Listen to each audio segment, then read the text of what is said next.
We had our Tesla Model 3 for about a few months now, and there are a lot of things I really love about this car.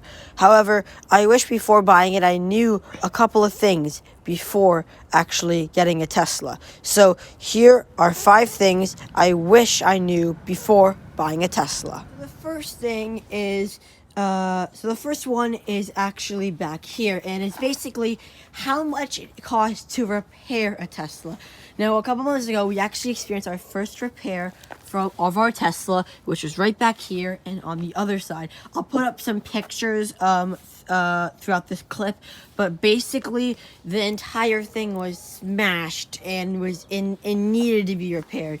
We went to a body repair shop, and the quote for it was $6,000. Comparing that to a normal internal combustion engine car like a Volvo XC90, that was only $800 to fix. Same dent, same place, $800. However, on a Tesla, they jacked the price up more because there are fewer body panels, and a lot of the body panels are actually connected. So this rear fender is connected to the side skirt, for example. This entire bumper is also connected together. This entire shoulder panel is all connected together with the hood. So yeah, you get what I mean. But that is one of the downsides to owning a Tesla, is having to fix if you get an fender bender. You really need to watch out and be careful with it, because the car is really I would actually say this is a huge downside to this car. As much as I really love this car, the repair costs are a lot of money, and they also stay in the shop for over weeks. Some of these repairs take up to 2 months just to get repaired, and that's a lot. And these repairs can go up to 20 to 50 to hundreds, thousands of dollars, which for a Tesla is probably more than it's actually worth. This next one isn't actually on the car. It's actually something you actually have to deal with when you actually have a Tesla, and that is waiting for supercharger. It's a big, huge power bank that you plug into the car that charges it super fast. It charges in under half an hour, which is big. However, with how many Teslas there are, I don't think that there are enough to wait to plug your car. Around the area that I live, and basically in the area that I live, there's only one supercharger. You could see one, and that's not a huge issue. However, starting in usually about 9 o'clock, all these spots are filled. There are 8 stalls available.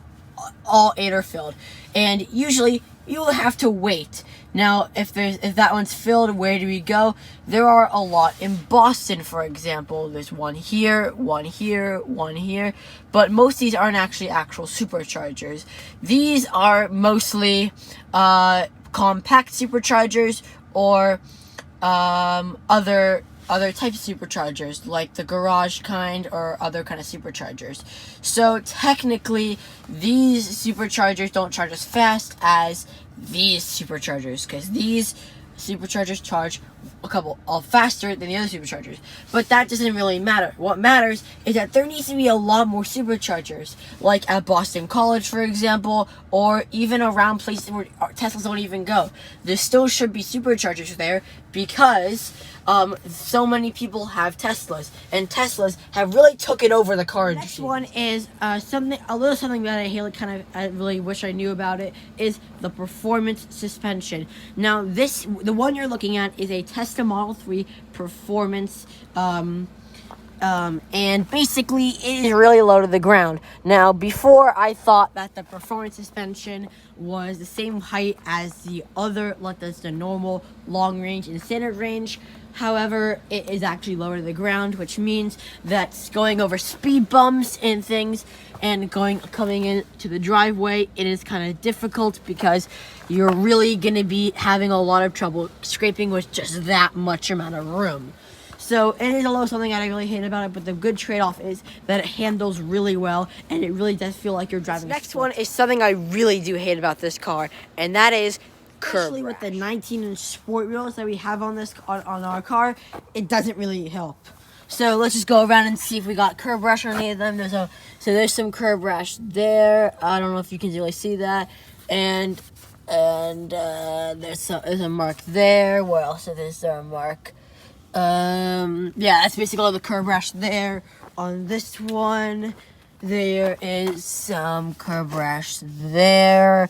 And on this one, there's a little mark there, as you can see. A little mark. And then on this side, this wheel is actually good. So, yeah. We only had this car for a couple months, and we managed to curb 3 out of the 4 wheels. So, yeah. But again, this is something that you kind of have to suffer through. Now, you can get wheel bands that go around the wheel to protect curb rash, but I find that really, really ugly. I think it looks more cleaner without the wheel bands, and it looks way better and more sportier. The thing I wish I knew before getting this car is you only can hand wash it. I'm serious. You can only hand wash a Tesla. There is a reason for that, because since the body panels are so thin and delicate, they are really easy to scratch. Now on our car, we done a full paint protection film, so it's all paint protected. But even on paint protection film, you cannot wash it. It only can be hand washed with a hose and water and soap. No going through those automatic car washes. That will damage the paint. You can only hand wash it, which again, it is an inconvenience, but that's what you get for buying a Tesla. So, and it also is better, so you can actually treat your car better, and you don't want to get ruined in automatic car wash. In the back of the I'm in the back of the Model 3 right now because I want to demonstrate the last thing I wish I knew before buying this car, and that is rear heated seat controls. Now, we have a fully loaded Model 3. This is a Tesla Model 3 Performance, and it is the top of the line Tesla Model 3 that you can buy. Seats are heated. Even the middle seat is heated. Every single seat is actually heated in this car, and that's a good thing. However, the thing I don't like about it is that you can't control the amount of heat you get back here. So basically, they want to make it as minimalist as possible. So all you get back here is 2 USB ports and some air vents. That's kind of a bad thing. In other cars, I know you can control the amount of heat you get to each seat, but in the Tesla, it's all done in the front controls here. So if we come up here, press the climate, press seat heaters, and as you can see, they are controlled all from up here. Now, to be honest with you, this is actually a terrible design, because if the passengers want a certain amount of heat on their seat, they're gonna have to ask the driver or the passenger to adjust their seat heater for them. Now, honestly, I don't like this feature. I want the freedom to adjust my seat heater the way I want to. This is a small thing, and a lot of other rivals have seat heater controls in the back. But again, Tesla, this is something you're gonna have to perfect, because it is a terrible, terrible design flaw.